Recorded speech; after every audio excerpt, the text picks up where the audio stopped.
Niining panahon nga ang putling ebanghelyo gihagis sa mga hiwi nga pagtulunan.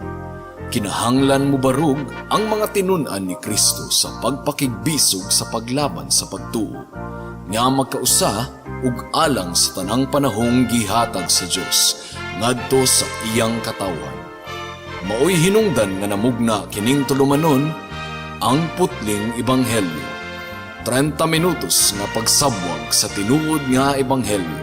Kauban ni Pastor Jeremias Hangad, ang putling ebanghelyo.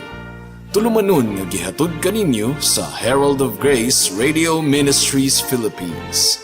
Ang putling ebanghelyo.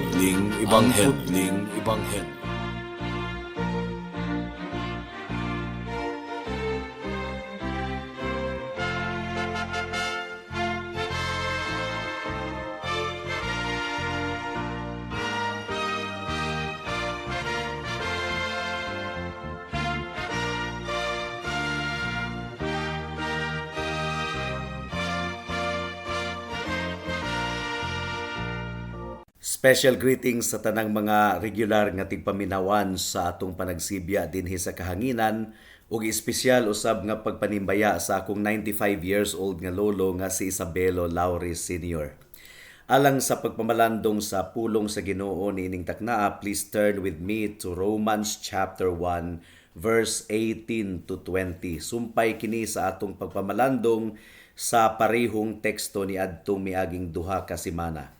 Romans chapter 1 verse 18 to 20 ang giingon dinhi. Tungod kay ang tunglo sa Dios gipadayag gikan sa langit batok sa tanang pagkaliko ug pagkadautan sa mga tawo nga pinaagi sa ilang pagkadautan ilang gipugngan ang kamatuoran. Tungod kay ang mahimong masayran mahitungod sa Dios dayag diha kanila kay gipadayag man kini sa Dios kanila. Sukad pa ni adtong gimugna ang kalibutan ang iyang walay katapusan nga gahom ug pagka-Dios bisan pagdili makita nasabtan ug nakita pinaagi sa mga buta nga iyang gibuhat aron wala silay ikapangatarungan. May the Lord bless the proclamation of His word at this moment. Sumala sa atong nakita ni adtong miaging semana mga kaigsuunan, tataw gayud kaayo nga gipadayag sa Ginoo ang iyang kaugalingon sa tanang mga katawhan. Ang giingon sa bersikulo 20, sukad pa ni adtong gimugna ang kalibutan ang iyang walay katapusan nga gahom ug pagka-Dios bisan pagdili makita nasabtan ug nakita pinaagi sa mga butang nga iyang gibuhat aron wala silay ikapangatarungan. So klaro gayud kaayo nga walay excuse ang mga katawhan nga dili muila sa tinuod nga Dios. Gipadayag sa Ginoo ang iyang kaugalingon nga ri kanato pinaagi sa iya ang tunglo. Ang giingon sa atong teksto, tungod kay ang tunglo sa Dios gipadayag gikan sa langit batok sa tanang pagkaliko ug pagkadautan sa mga tawo. Gipadayag usab sa Ginoo ang iyang kaugalingon nga ri kanato pinaagi sa konsensya or tanlag sa atong pagtinguha nga ang atong kasing-kasing matagbaw kay dili gayud kini matagbaw bisan pagbuhong kita sa bisag unsang butang niining kalibutana. Duna gihapoy hawang sa atong kinasuluran, gibutang kana sa Ginoo nga tinguha gumikan kay ang Ginoo lamang mao'y makapuno ni ana nga hawang mga kaigsunan. Romans chapter 1 verse 19, tungod kay ang mahimong masayran mahitungod sa Dios dayag diha kanila kay gipadayag man kini sa Dios kanila. Mao nga si Augustine sa iya ang libro nga giuluhan og Confessions, ang iyang giingon, gihimo mo kami alang sa imong kaugalingon ug ang among mga kasing-kasing walay kapahulayan hangtod nga magpahulay sila diha kanimo.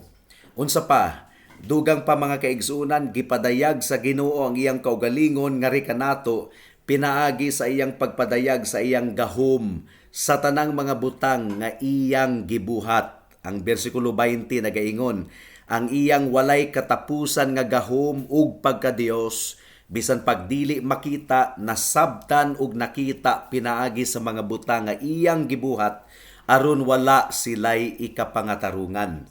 So kung ang mga tao mobalibad sa pag-ila sa Dios ug pagsimba sa Dios mga kaigsunan, Ang problema dili tungod kay kulang sa ebidensya nga anaa gayoy Dios. Ang problema determinado ang kasing-kasing ug hunahuna sa mga tawo nga mobalibad gayod sa Dios ug dili siya buot nga ilang mailhan. Ang katapusang linya sa verse 18 mao gayod ang bug-at kaayo nga nagdescribe sa kasing-kasing sa mga katawhan. Gikalipay sa Ginoo nga ipaila-ila ang iyang kaugalingon nga kanato. Ang verse 18 nagdescribe nga gipadayag sa Ginoo ang iyang kasuko batok sa sala. Ang verse 19 and 20 nagpasabot kanato og dugang nga gipadayag sa Ginoo ang iyang himaya nga kanato aron walay bisag usa nga makapangulipas or makapangatarungan. Now, ang tragedy niini mga kaigsuonan mao nga samtang gipadayag sa Ginoo ang iyang kaugalingon nga kanato sa tataw gayod nga pamaagi, ang mga katawhan gipugngan ang kamatuoran, gituok ang kamatuoran, nagpretend sila nga dili tinuod ang testimonyo sa ilang konsensya ug ang mensahe nga ilang nadunggan.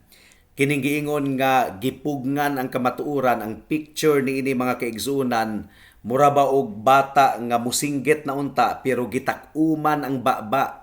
This is what people are doing. Ang kamatuoran ilang gipugngan kay dili sila buot nga muila niini. Gipadayag sa Ginoo ang iyang kaugalingon, ang iyang pagmando, ang iyang balaod, ang iyang tunglo. And yet ang mga makasasala nagpugong niini nga pagpadayag. So niining taknaa mga kaigsuonan atong tun-an ang trahedya that while God has been merciful to reveal Himself, men suppress the truth. So atong tubagon ang pangutana, nganong ang mga tawo ila man gyud nga pugngan ang kamatuoran mahitungod sa atong buhi nga Dios. Ug hinaot nga tabangan kita sa Ginoo sa atong pamalandong. Adunay duha ka rason mga kaigsuonan. Unang rason, gumikan kay ang Biblia tataw kayong nagpadayag nga ang tawo buta diha sa ilang kasing-kasing. Sa theology mga kaigsuonan gitawag kini og total depravity. Ang kasing-kasing sa tawo buta. Ang giingon sa Ephesians chapter 4 verse 17 to 18. Ang giingon dinhi, mao nga ako kining gisulti ug gipamatud-an diha sa Ginoo. Nga kamo dili na gayud angayan nga magkinabuhi susama sa pagkinabuhi sa mga hintil diha sa walay kapuslanan sa ilang mga panghunahuna. Nangit-ngit ang ilang panabot tungod kay nahibulag sila gikan sa buhi nga Dios, tungod sa ilang pagkawalay alamag, tungod sa pagkagahi sa ilang mga kasing-kasing. So ang ilang panabot kuno mga kaigsuonan nangit-ngit gumikan kay gahi ang ilang kasing-kasing. Ang pagkagahi sa ilang kasing-kasing maoy nagduso kanila nga ilang isalikway ang pagmando sa Ginoo sa ilang kinabuhi.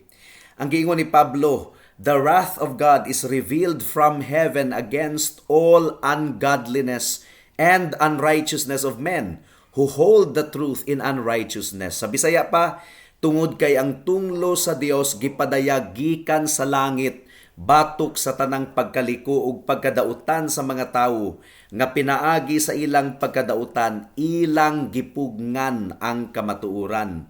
So gumikan sa ilang pagkadautan ilang gipugngan ang kamatuoran mga kaigsuonan. Gituyo gayud nila kini pagpugong. They want to dismiss the truth. They do not want the truth. Ang makasasala mubalibad sa pag-ila sa ilang tulubagon sa atong Ginoo. Ug ang tawag sa Biblia ni ana mga kaigsuonan mao ang pulong nga reprobation. Gahi kaayo tig-a. 2 Timothy chapter 3 verse 8 ang giingon dinhi, kung sa unsang paagi nga sila Hanes ug Hambres nakigbatok kang Moises, kining mga tawhana nakigbatok usab sa kamatuoran, mga tawong dautan ang panghunahuna ug mga misalikway sa pagtuo. So gumikan sa rejection ni anang tawhana sa kamatuoran sa Dios, ang Ginoo mipahamtang sa kining gitawag og judicial abandonment. Kay nagpagahi man sila sa ilang kasing-kasing, gipagahi hinuon sa Dios ug samot ang ilang kasing-kasing. Reprobation ang tawag ni ana mga kaigsunan. Ang giingon sa Romans chapter 1 verse 28. Ug tungod kay dili nila buot nga mailhan ang Dios, gipasagdahan na lang sila sa Dios sa usa ka mahugaw nga panghunahuna aron ilang buhaton ang mga butang nga dili angayan. So ang taong makasasala mga kaigsunan by his very nature nagrebelde gayud batok sa Dios. Again, gipadayag sa Ginoo ang iyang kaugalingon, iyang gipadayag ang iyang kamatuoran sa tanang mga katawhan pero ang mga tawo dili mudawat niini. Gumikan sa kagahi sa kasing-kasing sa usa ka makasasala, mibalibad siya sa pagdawat sa kamatuoran nga gipadayag pinaagi sa pulong sa Dios. Ang tawag ni Martin Luther niini mga kaigsunan, bondage of the will, ang kagustuhan sa tawo nagapos diha sa sala. Ang daot nga punuan mamunga usab og daot nga bunga. Ang giingon sa Matthew chapter 7 verse 17 to 18. Maingon man usab, ang matag maayong punuan, maayo usab ang bunga. Apan ang punuan nga daot, daot usab ang bunga. Dili mahimong mamunga og daot ang maayong punuan, ug mamunga og maayo ang daot nga punuan. So tataw gayud kaayo kini mga kaigsunan. Ang tawong giharian sa kasalanan, gusto niyang mahimong autonomous or independent gikan sa Dios. Dili siya buot nga mahailalom sa pagbulutan sa Dios. He wants full autonomy. Ang iyang garbo mao ang hinungdan sa tanan niyang mga kasalanan. And it was even the cause of Adam's sin kung atong basahon ang book of Genesis nganong nahulog man si Adan sa kasalanan. Gumikan kay buot niyang mahimong gawas nun gikan sa pagbulutan sa Dios. God was telling Adam that he did not have the absolute autonomy. Pero si Adan nagpakasala by declaring nga mabuhat niya ang gusto niyang buhaton, independent gikan sa Ginoo mga kaigsunan. Mausab ang mga katawhan nga anaa diha sa ilang sala. Lost man is corrupted by a rebellious heart that is full of pride and selfishness. Ang ilang kaugalingon ra gyud ang ilang gihunahuna. Ang motivation sa tanan nga ilang gibuhat mao ang kung unsa ang makapalipay sa ilang unod. Ilang gisunod ang dikta sa ilang unod mga kaigsunan. No matter what, ug ila gayud kining buhaton bisan pag nakasala sila batok sa Dios. So makadto ang unang rason nganong ang mga tawo mupugong mangyod sa kamatuoran. It is because of the blindness of their own heart. Ang ilang kasing-kasing buta, ang ilang kasing-kasing gahi, and in theology we call that total depravity. Ikaduha nga rason, nganong pugnan sa mga katawhan ang kamatuoran ug mao'y hinungdan nganong ang tunglo sa Dios gipadayag gikan sa langit. It's because of their hatred of God. Nagdumot gayud sila sa Dios. Ang mga katawhan nga walay Dios sa ilang kinabuhi, they are really opposed to God. Our text says they are godless, walay Dios. Romans chapter 1 verse 18, tungod kay ang tunglo sa Dios gipadayag gikan sa langit batok sa tanang pagkawalay Dios ug pagkadautan sa mga tawo nga pinaagi sa ilang pagkadautan ilang gipugnan ang kamatuoran. In other words, mga kaigsunan, gadumot sila sa Dios ug gadumot sila sa balaod sa Dios. Romans chapter 1 verse 28, ug tungod kay dili nila buot nga mailhan ang Dios, gipasagdahan na lang sila sa Dios sa usa ka mahugaw nga panghunahuna aron ilang buhaton ang mga butang nga dili angayan. Ug sa bersikulo 30 mga kaigsunan, gidescribe ni Pablo ang lost humanity as haters of God. Nagdumot sa Dios. Abi ninyo mga kaigsunan, kining mga atheist. I don't know if you've heard the word atheist. Atheism, kining ni ang nagtuo nga walay Dios. Atheism has nothing to do with man's ignorance of God. Ang ignorance dili kana mo'y rason sa atheism. Ang tinuod nga rason sa atheism is that man really hates God. Kay nga naman, tataw kayo ang atong teksto sa Romans chapter 1 nga ang tanang mga katawhan nakaila sa Dios. Ang problema, ang tawo gadumot sa Dios. Lost humanity hates God's absolute dominion, His absolute rule. Dili sila buot nga mahailalom sa pagdumala sa Dios. Gusto sa tawo ang autonomy, independence. Gusto sa tawo nga siya mo imupadagan sa iyang kinabuhi. Paminawa nato ang giingon sa Psalm chapter 2 verse 2 hangtod sa 3. Ang giingon dinhi, giandam sa mga hari sa yuta ang ilang kaugalingon, ug ang mga pangulo nagsabot-sabot batok sa Dios ug sa iyang gidihugan og lana nga nagaingon, bugtuon ta ang ilang kadena nga panggapos ug atong ibalibag ang ilang pisi nga panghikot gikan kanato. Mao kini description sa mga katawhan. Ang tawo moingon, let us break the shackles, let's have our independence. Man want to become independent from God. Pero dili mutugot ang Ginoo niini. Mao gani nga muhukom ang Dios. Gumikan kay tataw kaayo ang Biblia nga nagaingon nga dili ipaambit sa Ginoo ang iyang kahimayaan sa uban. Romans chapter 11 verse 34 ang giingon dinhi, tungod kay kinsa ang nasayod sa hunahuna sa Dios o kinsa ang iyang nahimong magtatambag. So, ang kaalam sa Ginoo mga kaigsuunan, dili gayud nato masukod. In other words, God doesn't need advice or counsel. Wala nang kinahanglan ang Ginoo og tambag.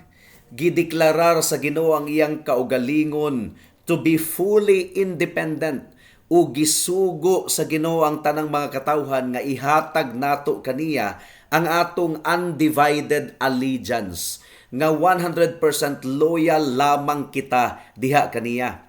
Ang giingon sa Exodus chapter 20 verse 3, ayaw kamo pagbaton og laing mga Dios sa akong atubangan.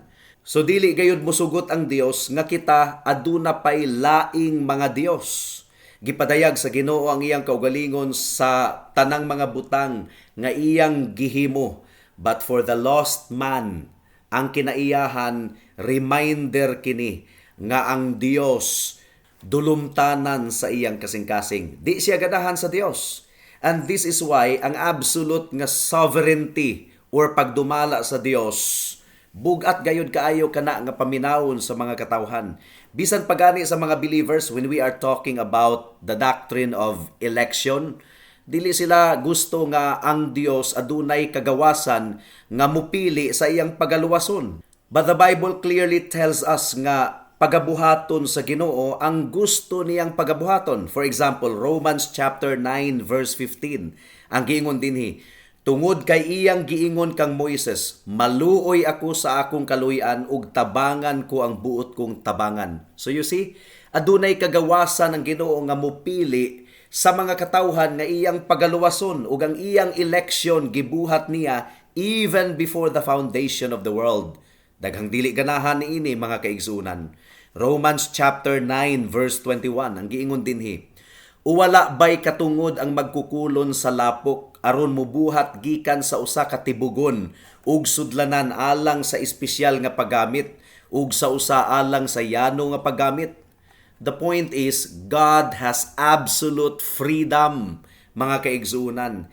And this is why ila gayud nga gitamay o gibiay-biay ang atong Ginoong Hesukristo.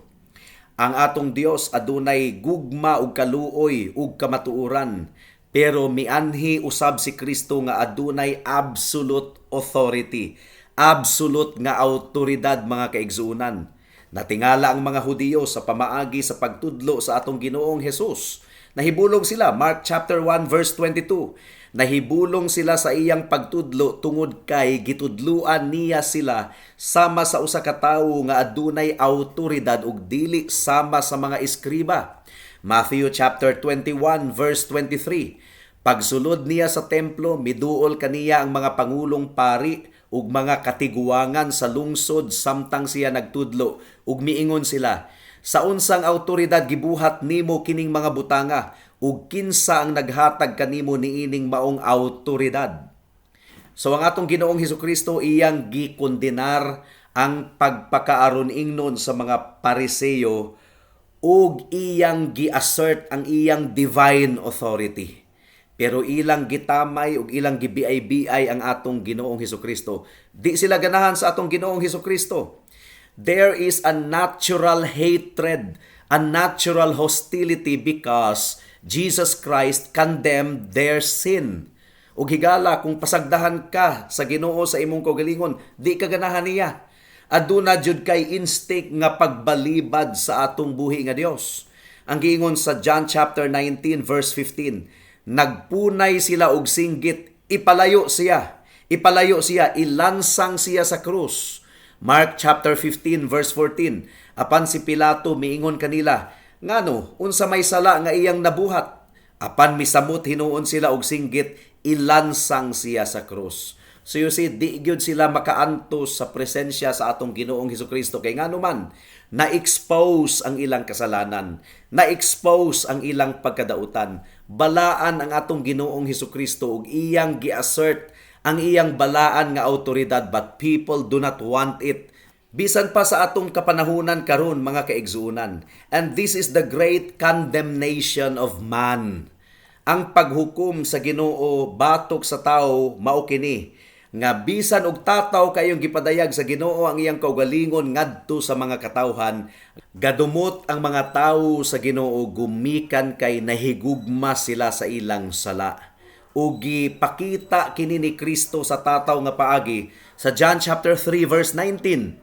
For example, ang giingon dinhi, ug mao kini ang paghukom nga mianhi ang kahayag sa kalibutan ug gihigugma pahinuon sa mga tawo ang kangitngit kaysa kahayag tungod kay dautan man ang ilang mga binuhatan. So, gumikan niini, ibubu sa Ginoo ang iyang tunglo sa tanang mga katawhan. Psalm chapter 2 verse 12. Hagki ang anak basin ug masuko siya ug kamo maalaot sa dalan. Tungod kay ang iyang kapungot dali rang musilaob, bulahan ang tanang mga nagpasapupo kaniya. Ang mga katawhan, mga kaigsuonan, gadumot usab sila sa pagkabalaan sa Dios. Now, we often think of holiness as obedience to the law, pero ang but pasabot ni ining pagkabalaan kining gilain. Gilain alang sa atong buhi nga Dios. For a man, obedience to the law is part of our separateness from the world. We are separated from sinners.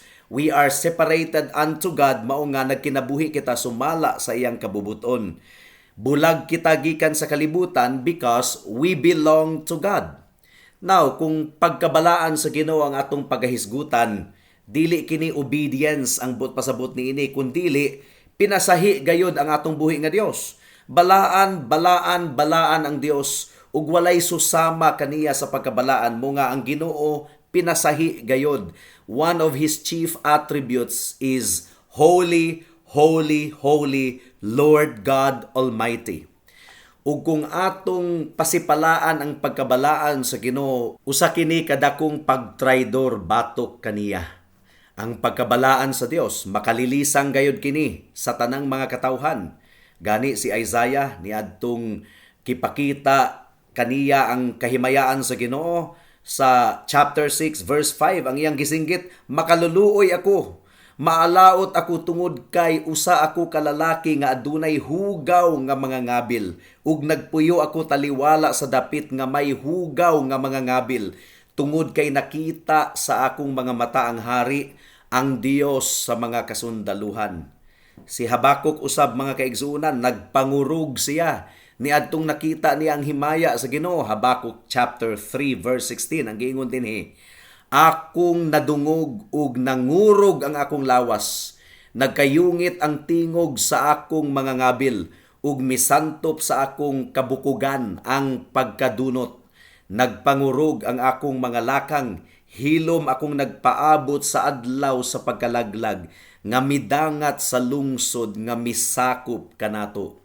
Maingon man usab si Pedro, niadtong iyang nakita ang kahimayaan ni Kristo, nagpangurog si Pedro. Luke chapter 5 verse 8. Apan sa dihang nakita kini ni Simon Pedro, miluhod siya sa tiila ni Jesus ug miingon, palayo kanako tungod kay ako makasasala o Ginoo. So, ang tao, mga kaigsuunan, kung iyang makita ang pagkabalaan sa Ginoo, magpangurog gayud siya sa kahadlok. O gipadayag sa Ginoo sa tanang mga katawhan ang iyang tunglo batok sa ilang pagkadautan. Tunglo batok kanila nga nahigugma sa dautan. Ang atong teksto once again, tungod kay ang tunglo sa Dios gipadayag gikan sa langit batok sa tanang pagkawalay Dios ug pagkadautan sa mga tawo nga pinaagi sa ilang pagkadautan ilang gipugngan ang kamatuoran. So they respond by denying it, suppressing it. Dili nila buot ilhon nga adunay Dios. They want to suppress the truth. They want to cover up the truth. Hangtod nga ila kunuhay kining makalimtan. They deny the truth. Or di ba kaha ilang tuison ang kamatuoran. Sama sa giingon sa Romans chapter 1 verse 25. Tungod kay ilang gipulihan ug bakak ang kamatuoran sa Dios ug misimba sila ug nangalagad sa binuhat imbis nga sa magbubuhat nga maoy dalaygon hangtod sa kahangturan. Amen. So as an application mga kaigsuunan, again, gipadayag sa Ginoo ang iyang kaugalingon sa tataw gayud nga paagi ug nailhan ang Ginoo pinaagi sa tanan nga iyang gibuhat dinhi sa kalibutan ug iyang gipadayag ang iyang kaugalingon bisan pa sa atong konsensya ug labaw sa tanan pinaagi sa iyang pulong. Pero ang mga tawo ilang gipugngan ang kamatuoran, ilang gituok ang kamatuoran. In other words, God is not known because they do not want to know Him. Mao gayud kana ang tataw nga rason mga kaigsuunan. Tataw nga gipadayag sa Ginoo ang iyang kaugalingon sa tanang mga katawhan aron walay bisag usa kanila nga makapangulipas. And millions will make vain efforts to excuse themselves on the judgment day. Basin og dunay moingon nga wa man ko kahibalo nga duna daay Ginoo, pero ang giingon sa Ginoo sa iyang pulong tataw kaayong gipadayag sa Ginoo ang iyang existence sa tanang mga katawhan. Klaro kaayo ang ebidensya, igo na, pero ang mga tawo dili buot nga muila niini nga mga ebidensya. Romans 1:20 once again, sukad pa niadtong gimugna ang kalibutan, ang iyang walay katapusan nga gahom ug pagka-Dios. Bisan pagdili makita, nasabtan ug nakita pinaagi sa mga butang nga iyang gibuhat, aron wala sila'y ikapangatarungan. Now, basin dunay moingon nga, wa man ko kahibalo nga dautan dae ang akong gibuhat. Pero ang giingon sa Biblia, adunay inward testimony of conscience, konsensya, tanlag mga kaigsuunan. Gitanom sa Ginoo sa atong kinasuluran. Romans 1:19, tungod kay ang mahimong masayran mahitungod sa Dios, dayag diha kanila, kay gipadayag man kini sa Dios kanila. Romans chapter 2 verse 15, gipakita nila nga ang gisugo sa balaod nahasulat sa ilang mga kasing-kasing ug niini nagpamatuod usab ang ilang mga tanlag o konsensya ug ang ilang mga hunahuna nag-akusar o nangatarungan sa usag-usa. There will be many excuses sa adlaw sa paghukom, pero ang kamatuoran mao kini. Gipadayag sa Ginoo ang iyang kaugalingon, but lost man refuses to worship Him. Mibalibad gayod. God gave them the true revelation of Himself ug gipugngan kini sa mga katawhan. 2 Thessalonians chapter 2 verse 12 ang giingon dinhi, aron mahukman silang tanan nga wala nagtuo sa kamatuoran ug nalipay hinuon sa pagkadautan. So higala, kung wala pagyud ikaw nakadawat kang Kristo ug wala pagyud ikaw mituo kang Kristo ug misalig kang Kristo, unsa man ang imong excuse? Christ has been gracious to say, come. Giimbitar ka ni Kristo nga duol kaniya. Pero dili ka buot mo duol, gumikan kay dili ka ganahan kaniya. Now, kung mao kini ang imong kasing-kasing, pag-ampo sa Ginoo higala nga hatagan ikaw og bag-o nga kasing-kasing. Ug higala kung ikaw nagtinguha karon nga moduol kang Kristo, duol gayud. Dawaton kaniya bisan pag-unsa ka pa kadautan, salig sa iyang pagkamatarong, salig sa iyang dugo nga giula didto sa krus sa Kalbaryo. Hinulsuli ang imong sala, dangup kaniya ug saligi siya ingon nga imong Dios ug manluluwas, bugtong Dios ug bugtong manluluwas. Karon na kay basin ug ugma ulahi na ang tanan. Amen. Alang sa dugang nga mga pangutana, mahimong mo text kang Pastor Jeremias hangad sa 0935 744 3030.